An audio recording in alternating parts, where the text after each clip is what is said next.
सभी का AP study commerce and English Guruji channel में स्वागत है। आज हम जो है प्रादर्श प्रश्न पत्र लेखा शास्त्र का जो प्रश्न पत्र कक्षा 12वीं का है, लेखा शास्त्र में किस प्रकार के प्रश्न पूछे जाते हैं इसके ऊपर हम जो है एक मॉडल क्वेश्चन को लेकर के चर्चा करने वाले हैं। आप सब इस वीडियो पर बने रहिए। यहाँ पर देखिए क्वेश्चन का पूर्णांक जो रहेगा वो 80 नंबर का रहेगा और जो समय है वो 3 घंटा का। प्रश्न के हिसाब से आपको समय को ध्यान में रख करके आपको क्वेश्चन को हल करते जाना है, क्योंकि लेखा शास्त्र में जो है समय की कमी आपको हमेशा अनुभव होगी, क्योंकि क्वेश्चन ज़्यादा रहते हैं और समय कम रहता है। तो जहाँ तक हो सके जल्दी जल्दी क्वेश्चन को हल करने का प्रयास कीजिएगा। मिस्टेक नहीं करना है, आपको ध्यान में रख करके करना है। इसके लिए आप अच्छे ढंग से प्रैक्टिस अवश्य करिए घर में।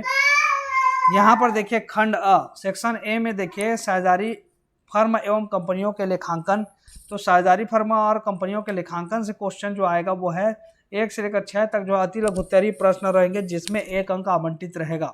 इसमें भारतीय साझेदारी अधिनियम बनाया गया, कब बनाया गया? 1932 में, 1947, 1951, 1991। तो इसके हिसाब से आपको जो है टिक लगाना है, ठीक है, कि कब बनाया गया है।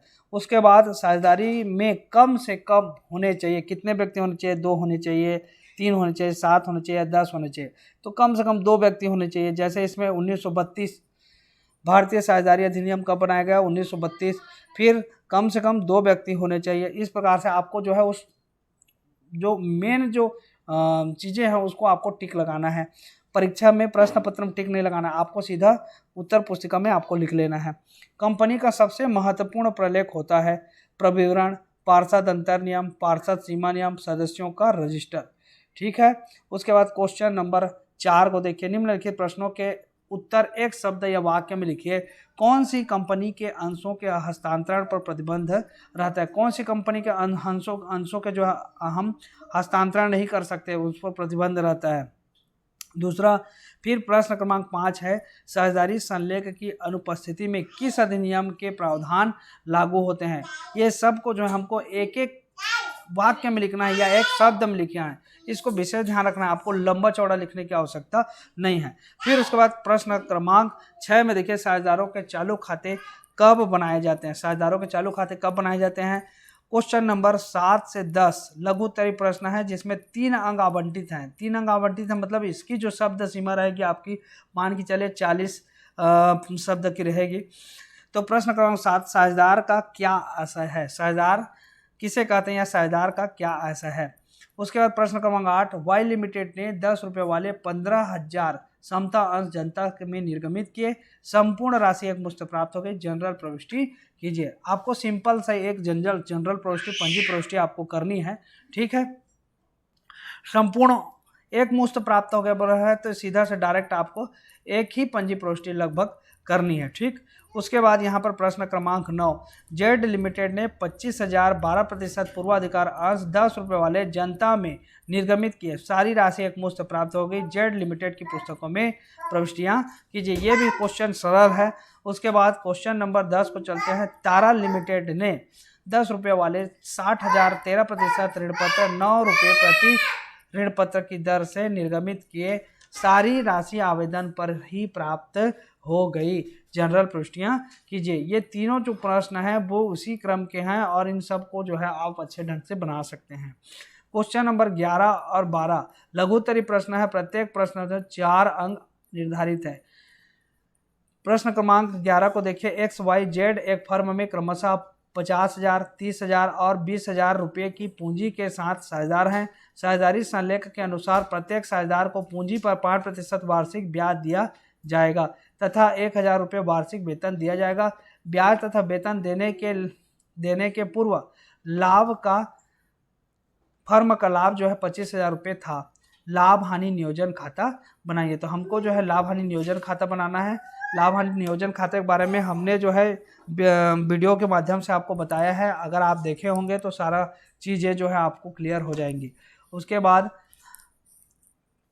एक फर्म की पूंजी 2 लाख रुपये है, उसी प्रकार के व्यवसाय में विनियोजित पूंजी पर सामान्य प्रत्याय दर 15% है। विगत 3 वर्षों के लाभ क्रमशः 60,000 72,000 रुपये तथा 84,000 रुपये है। साझेदारों का वार्षिक वेतन 24,000 रुपये है। ख्याति का जो है मूल्यांकन अधिलाभ के 2 वर्षों के क्रय के बराबर करना है। ख्याति का मूल्य ज्ञात कीजिए। यहाँ पर आपको जो है ख्याति का मूल्य ज्ञात करना है या फिर लाभ हानि नियोजन खाता बनाइए। लाभ हानि नियोजन खाता वैसे भी सरल है, या फिर ख्याति का मूल्यांकन भी करेंगे तो भी चल जाएगा, ठीक है। ख्याति का मूल्य ज्ञात कर सकते हैं। फिर उसके बाद क्वेश्चन नंबर 12, त्याग के अनुपात तथा नफे के अनुपात में अंतर स्पष्ट कीजिए। ये एक थ्योरी क्वेश्चन है, त्याग के अनुपात और नफे के अनुपात में अंतर। उसके बाद यहाँ पर देखिए क्या लिखा है, मृतक या निर्वृत्त मान साझेदार को देय राशि की गणना किस प्रकार की जाती है। क्वेश्चन नंबर 13 और 15 दीर्घ उत्तरीय प्रश्न है जो कि 6 अंक आवंटित हैं। तो इसमें ए और बी साझेदारी में 3:2 के अनुपात में लाभ विभाजित करते हैं। 31 दिसंबर 2017 को उनका चिट्ठा इस प्रकार है। देखिए ये जो है चिट्ठा है किनका, ए और बी के साझेदार का। इस चिट्ठे के आधार पर हमको जो है यहाँ पे नोट दिया हुआ है कि संपत्ति और दायित्व के खाने एवं राशि के खाने समान होंगे, जैसे यहाँ पर दायित्व राशि, संपत्तियाँ राशि, और वे एम को फार्म में 1/3 भाग के लिए साझेदार बनाते हैं। वह पूंजी के 1000 रुपये देगा और फर्म की ख्याति 1000 रुपये की होगी। स्टॉक का मूल्य 500 रुपये बढ़ जाएगा। देनदारों पर संदिग्ध ऋण के लिए 100 रुपये का आयोजन किया जाएगा। पुनर्मूल्यांकन एवं साझेदारों के पूंजी खाते बनाइए। तो आपको यहाँ पर पुनर्मूल्यांकन खाता बनाना है और साझेदारों का पूंजी खाता बनाना पड़ेगा, ठीक है। उसके अथवा में यहाँ पर यह भी दिया है, ये चिट्ठा इस प्रकार से दिया है और इस चिट्ठे के आधार पर यहाँ पर क्या बोल रहा है कि पुनर्मूल्यांकन खाता या साझेदार के पूंजी खाता, यहाँ पर भी आपको पुनर्मूल्यांकन खाता बनाना है। क्लियर। यहाँ पर इसके बाद आप आगे बढ़ते हैं क्वेश्चन नंबर 14। क्वेश्चन नंबर 14 को भी देख लीजिए, चिट्ठा दिया हुआ है। यहाँ पे क्या बनाना है हमको, तो लाभ हानि समायोजन खाता और साझेदारों के पूंजी खाता बनाना है। ये है क्वेश्चन नंबर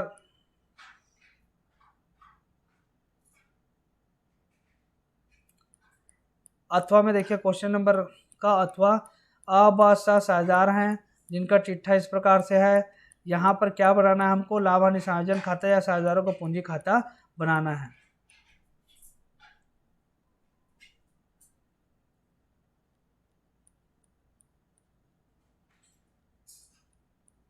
पंद्रह नंबर का क्वेश्चन, इसमें पंजी प्रविष्टि करना है आपको। 15 नंबर क्वेश्चन में, एक कंपनी 10 रुपये वाले 12,000 अंश जारी किए। इस संबंध में 2 रुपये आवेदन पर, 4 रुपये आवंटन पर, 4 रुपये प्रथम एवं अंतिम याचना पर देय है। सभी राशियां यथा समय प्राप्त हो गई। कंपनी की पुस्तकों में आवश्यक जनरल संबंधी लिखे। जनरल मतलब पंजी प्रविष्टि करना है, ठीक। या फिर यहाँ पर भी एक पंजी प्रविष्टि दिया हुआ है ऋण पत्र से संबंधित।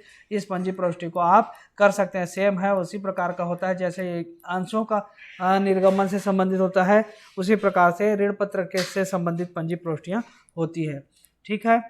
इसके लिए हमने पहले ही ऋण पत्रों का और अंशों का जो चैप्टर है उसको कंप्लीट करवा दिया है।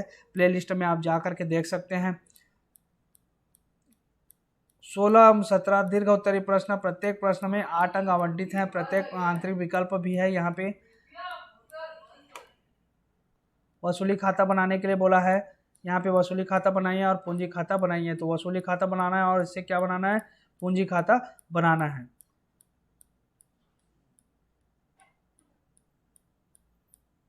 ये देखिए, वार्षिक उच्चंत खाता बनाइए, स्क्रीनशॉट ले सकते हैं आप।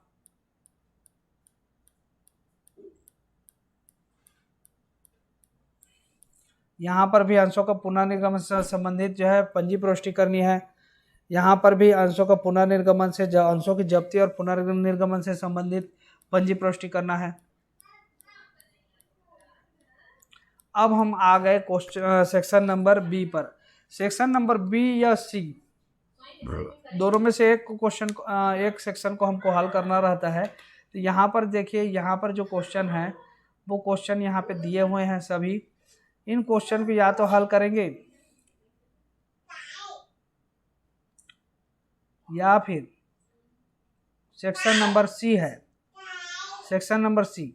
यहाँ पर भी क्वेश्चन का नंबर 18 है, 18-19। अब यहाँ पर हमको चयन करना है। यहाँ पर देखिए, यहाँ पर भी सेक्शन बी में क्वेश्चन नंबर 18 है। या तो हम इस सेक्शन को हल करेंगे, सेक्शन बी को, तो सेक्शन बी को अगर हल करेंगे तो पूरा क्वेश्चन जो है इसी में से हल करना पड़ेगा हमको सेक्शन बी को लेकर के, या क्वेश्चन या फिर सेक्शन सी को हल करेंगे तो क्वेश्चन सी को ही हल करना पड़ेगा। ठीक है, इस चीज़ का विशेष ध्यान रखिएगा।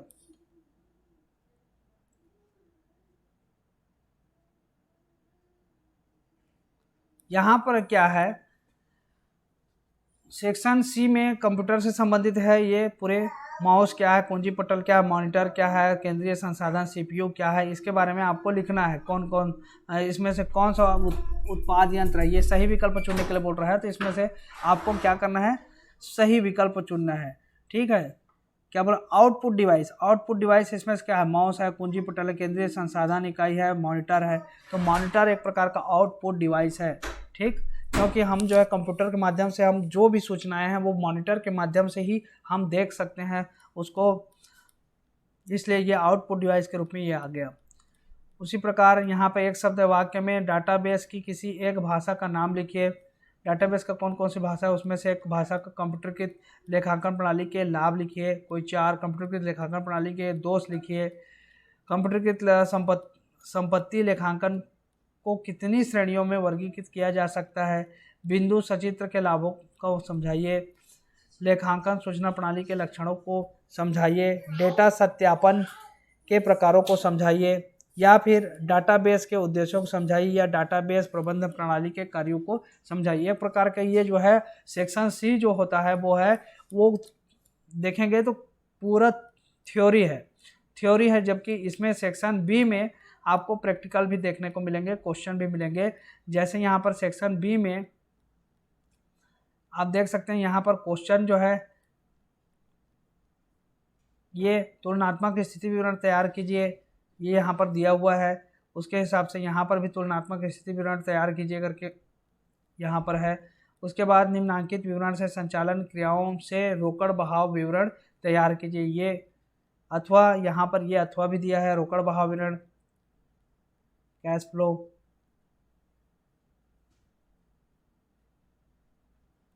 रोकड़ बहाव विवरण की सीमाओं का उल्लेख कीजिए। रोकड़ बहाव विवरण का महत्व लिखिए। या फिर दीर्घ उत्तरी 6 नंबर में है, वित्तीय विवरणों के विश्लेषण की सीमाओं का उल्लेख कीजिए। वित्तीय विवरणों के विश्लेषण का महत्व समझाइए। तो इस प्रकार से जो है क्वेश्चन जो है आपको देखने को मिलेंगे, क्वेश्चन जो है सेक्शन बी और सी में। तो अब इस सेक्शन में से आपको एक सेक्शन को चयन करके आपको क्वेश्चन को लिखना पड़ेगा। ठीक है, तो ये हो गया आपका अकाउंट्स का। इसका एक सेट और है, यहाँ पर देख लीजिए। इसका पीडीएफ, आपको पीडीएफ का लिंक जो है मैं डिस्क्रिप्शन में दे दूंगा, आप वहाँ से जो है डाउनलोड कर सकते हैं इस पूरे क्वेश्चन को, और अच्छे से आप तैयारी कर सकते हैं।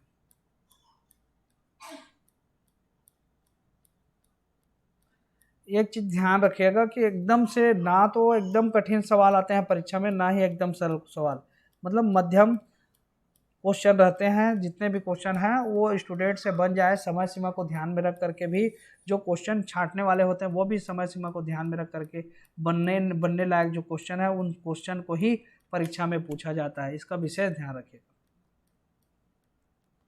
और आपको लगे कि परीक्षा में ऐसे क्वेश्चन है जो समय ले रहा है, समय पर बन नहीं रहा है, तो इन क्वेश्चन को ज़्यादा ध्यान न दे करके और अन्य क्वेश्चन जो रहेंगे जो जल्दी से बन जाएंगे, ऐसे क्वेश्चन को आपको ध्यान देना है और उन क्वेश्चनों को हल करते जाना है, क्योंकि समय की कमी रहती है। इस बात का विशेष ध्यान रखेंगे। जो क्वेश्चन आपको लगता है कि टाइम टेकिंग है, समय अधिक लगेगा, उस क्वेश्चन को थोड़ा सा बाद में बनाइए। पहले जो है जितने क्वेश्चन जल्दी से जल्दी बन जाते हैं उन क्वेश्चन को पहले हल करने का प्रयास कीजिए। तो इसका क्या बोलते हैं लिंक मैं आपको डिस्क्रिप्शन बॉक्स में दे दूंगा, वहाँ से आप डाउनलोड कर सकते हैं। तो आज के इस वीडियो में बस इतना ही। अधिक से अधिक इसको शेयर कीजिए ताकि सभी स्टूडेंट को इसका फ़ायदा मिल सके। वीडियो को देखने के लिए आप सभी को बहुत बहुत धन्यवाद।